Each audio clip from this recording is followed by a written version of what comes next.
자, 6번째 썰 한번 가보도록 하겠습니다. 댓글 컨텐츠고 영상 제목 13억 부동산 갖고 있어도 사는 거는 서민층과 별 다를 거 없습니다. 연봉 1억 안 되는 사람이 대다수고 집값 폭락하면 답 없어요 라는 영상에 달린 댓글입니다. 근데 13억 부동산을 그냥 빚 없이 가지고 있냐 아니면 대출을 많이 끼고 가지고 있냐 이걸 다르게 봐야겠죠. 근데 뭐 대출 없이 그냥 13억 집을 소유하고 있으면 대단한 게 맞죠. 잘 사는 게 맞아요 여러분.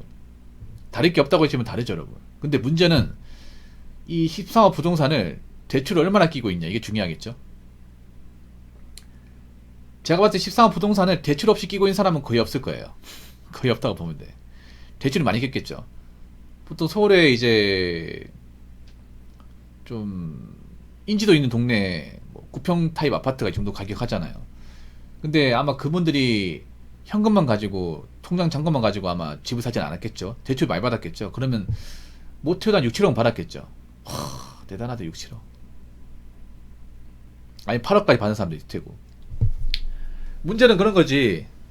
저런 부동산이 뭐 집값 올라갈 수도 있겠죠. 올라갈 수도 있겠지만 문제는 그 내가 저 사는 동안 그 남을 대출금을 꼬박꼬박 갚아 나가야겠죠. 한번 계산해 볼까? 대출금 7억이다. 오우 좋다. 자, 한번 계산해 볼게요. 대출 금액 7억. 총계월수 360개월 30년. 연이자 4.5 계산. 매달 이제 원금이자 나간 돈이 350만원 됩니다. 350만원.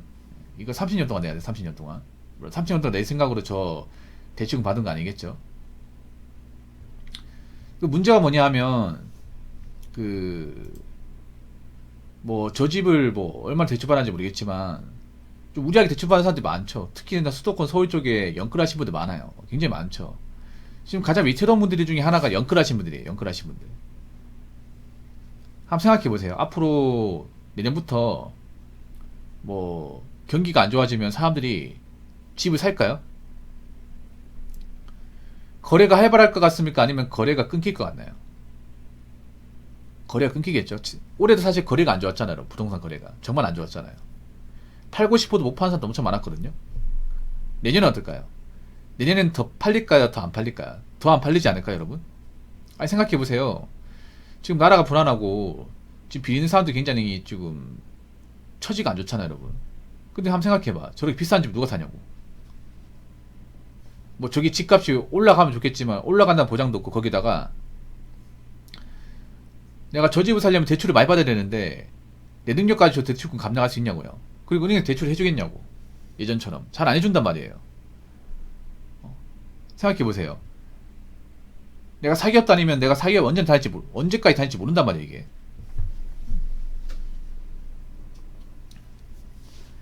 집을 경매에서 하면 저렴하게 구매할 수 있을까요? 구매할 수 있는데 문제는 뭐냐면 그 저렴하게 구매한 집이 과연 좋은 집일까? 이거 생각해야죠. 저렴하게 구매했다고 다 좋은 게 아니에요. 다 좋은 게 아닙니다. 왠지 아세요? 집을 싸게 샀다는 건 나는 그 싼 이유가 있다는 얘기예요. 네. 유튜브 같은 거 보면 이제 경매 같은 거 있잖아요. 싼 집 같은 거 이런 거 컨텐츠 보여주거든요. 다 싼 이유가 있더라고요. 맨 처음에 저 개꿀 아니야? 나 같으면 저기 산다 라고 생각을 하겠지만 알고 보면 싼 이유가 있어요. 싼 이유가 일단 굉장히 어떤 그런 외지에 있다거나 외지에 있어가지고 차가 없으면 도저히 다닐 수가 없다거나 두 번째는 뭐냐 하면 집 관리가 힘들다거나 네. 그런 경우 왜 시골에 그런 펜션이나 이제 그런 별장 같은 거 있죠. 경매 많이 올라오거든. 그런 게 막 떡락을 해요 완전히. 왜 떡락을 할까? 어차피 뭐 요즘에 식구도 얼마 없고 인프라 같은 거 중요하게 생각하는데 그런 시골 같은 데 인프라도 별로 없잖아요. 그리고 시골 같은 경우는 또 기후변화도 심하고 남원비도 많이 든단 말이에요. 이런 오히려 넓은 집이 부담이 되는 게 뭐냐면 주택 같은 게 부담이 왜 되는지 아세요? 겨울 되면 남원 폭탄 나오고 폭탄. 집이 넓으니까. 그리고 집 고장 나면 뭐 보일러 고장 나잖아. 수리하고 싶어도 바로 안 와 이게. 도시 같은 데서 만약에 뭐 보일러 고장 나잖아요. 그럼 바로 부를 수 있단 말이에요. 근데 시골은 언제 올지 장담할 수 없어 이게. 언제 올지. 그럼 그 상태로 벌벌 떠고 살아야 돼. 내가 그 집을 나갈 수 있어요? 집 하나 이거밖에 없는데? 그래서 좀 꺼려합니다. 옛날에 막 그런 집 막 살고 싶어 하는 사람도 많았는데 요즘에는 좀 기피하는 분위기더라고요. 아무튼 제가 걱정되는 분들은 연끌하신 분들, 연끌하신 분들. 우리나라 연끌하신 분들이 한 600만 된다고, 600만. 진짜 많죠. 근데 가장 걱정되는 사람들이 그 DSR 70% 되는 사람들, DSR. DSR이 뭔지 아십니까?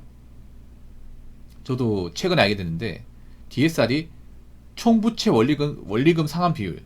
이 말이거든요. 간단하게 얘기하자면, 내가 만약에 돈을 벌어요. 돈을 버는데, 돈을 버는 금액 중에서, 총 금액 중에 대출 이자로 나가는 돈, 대출 원금과 이자, 그러니까 갚아야 되는 나가는 돈 비중이 얼마나 되냐. 이거예요. 예를 들어 이런 거죠. 내가 달에 한 500만원 벌어야 돼. 세금 때 500이 많이 버는 거죠. 근데 DSR이 70%야. 그러면 내 버는 돈 70%니까 350만원이 빚 갚는 데만 나가는 거야. 빚 갚는 데만. 나 150만원까지 살아야 돼. 이해 되십니까? 그 DSR 70% 되는 사람만 200만 명이 넘는데요. 그럼 그 사람은 대충 갚고 나면 남는 게 없어요, 이게. 저축 못 하겠지, 당연히. 아니, 생각해보세요. 우리가 대충 갚으면 뭐 돈 나갈 데가 없는 것도 아니고 돈 나갈 때 많이 있잖아요. 보통 연끌하신 분들은 가정 있는 분들 많거든. 결혼하신 분들이 많아요. 그럼 자녀가 있을 거 아니야. 그럼 자녀 키우는 돈 들겠죠. 학원도 보내고. 그리고 뭐 식비도 들고 보험료도 들고 다 들 거 아니야. 그거 내고 나면 남는 게 없어. 간당간당하단 말이에요. 그런 간당간당한 사람이 굉장히 많다는 거예요. 사실 뒤에서 50% 위험하거든. 50% 위험한데 70%는 말할 것도 없죠, 이게. 그러니까 사람들이 보면 뒷일 생각 안 하고 무턱대고 이 집값 무조건 오르니까 대출을 많이 받아서 사야 된다.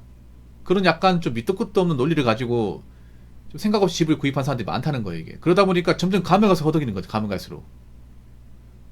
예.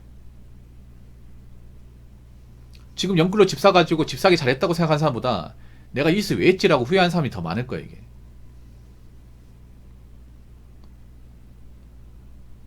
사실 4년 전만 해도 이해가 안 됐어요. 4년, 5년 전만 해도. 막 사람들이 연끌에 미쳐있을 때. 집 무조건 사야 된다. 이때 안 사면 못 산다. 이런 말도 안 되는 개똥 철학 같은 논리가 팽배했거든요. 그래서 막 그때 연끌에서 집 못 사는 사람들 바보로 봤어요. 니들 능력도 없으니까 대출도 못 나오기 때문에 니들은 그냥 평생 남의 집에 얹혀 살 수밖에 없다고. 그렇게 비아냥거렸습니다. 근데 그 비아냥거렸던 사람이 지금 가장 위기에 처해 있죠. 그럴 거 몰랐었나? 그러게 좀 겸손하게 살았어야지. 왜 그래 나댔습니까?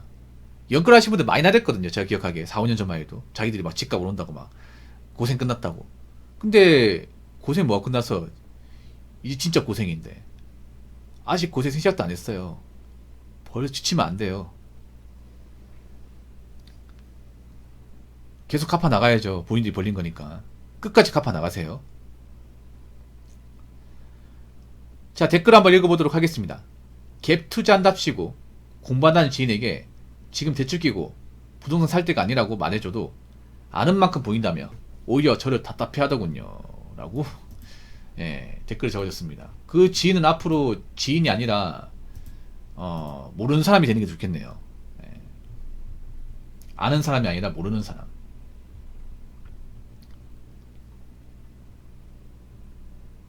자, 갭 투자는 이렇게 나와 있습니다. 사전적 정의는 이렇게 나와 있어요. 읽어보도록 하겠습니다. 시세 차익을 목적으로 주택 매매가와 전세가의 차익이 적은 집을 고른 후에 주택을 매입한 후에 바로 전세 세입자를 구하는 것. 이게 뭐냐 하면 연끌 방식. 이것도 연끌 방식인데 뭐냐 하면 이런 거에 뭐냐 하면 왜 보면 매매가와 전세가 차이가 많이 나는 곳이 있고 적은 지역이 있어요. 그러면 매매가와 전세가 큰 지역은 고르지 않고 적은 지역을 집을 사가지고 연끌에 사가지고 그럼 빚이 많을 거 아니야. 그 집을 산 즉시 내가 거기 거주하는 게 아니라 실거주하는 게 아니라 바로 전세에 물건 내놓는 거예요. 전세를 살 사람 구하는 거죠. 그래서 전세를 살면 그 사람은 전세금 받을 거 아니야. 그 받은 돈으로 대출을 메꾸는 방식이에요. 문제는 이 투자가 정말 문제가 많죠. 왜냐 지금 갭 투자했다가 지금 돈 못 돌려주는 사람도 많거든. 전세금 전세 만기 날짜 다 나오는데 못 받는 사람도 많아. 이사 못 가는 사람도 있어 이게.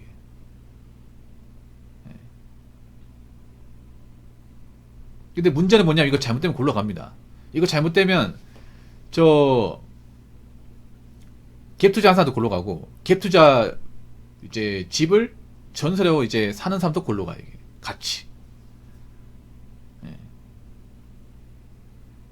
왜냐하면 굉장한 레버리지이기 때문에. 아니, 생각해 보세요. 왜 집을 샀으면 내가 살아야 되는데 왜 이걸 바로 전세를 줄까? 애초에 대출금이 많으니까 그런 거죠. 엄청 많으니까. 그래서 전세 세입자 받아가지고 전세금 받은 걸로 내가 대출 많이 받는 걸 메꾸겠다 이거예요. 근데 만약에 전세 세입자 못 받으면 어떡할 거야? 요즘 아파트 전세 잘 안 나가거든요, 여러분. 전세 잘 안 나가요. 왜냐면 전세 사기가 많기 때문에. 지금 갭 투자도 골로 간 게 웬 그런지 아세요? 지금 이거 이것저것 많이 벌렸다가 수습 안 되는 사람도 많이 있거든요. 갭 투자 한 개만 아니라 막 두 개, 세 개 했는데 문제는 돈이 안 돌아가지고 지금 난처하신 분도 많이 있어요. 그러다 보니까 전세가 못 돌려져.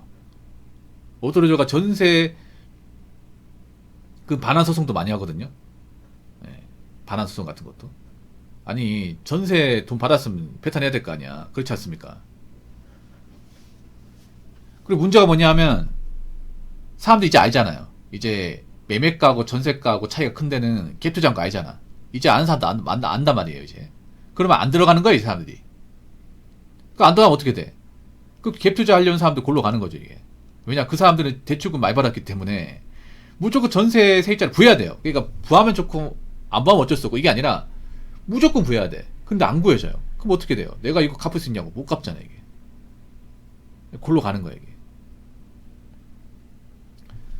그렇죠 우리 진말자님. 예. 갭 투자하니까 말자님 생각나네. 예. 이 골로 가는 거예요. 굉장히 위험한 방식이에요 이게. 그러니까 자신이 원하는 대로 전세 세입자 못 구하게 되면 끝나는 거예요 이거 진짜. 인생 날아가는 거라니까. 근데 이런 날아가는 어떤 그 행동을 하신 분들이 많아요. 굉장히 많단 말이에요. 특히 수도권에 많단 말이에요. 그러면 내년에 가장 위험한 사람들이 어떻게 보면 갭 투자 하신 분들 위험하죠 여러분. 요즘에 가뜩이나 전세 물건에 대해서 사람들이 좀 경계한단 말이에요. 워낙에 사기가 많기 때문에.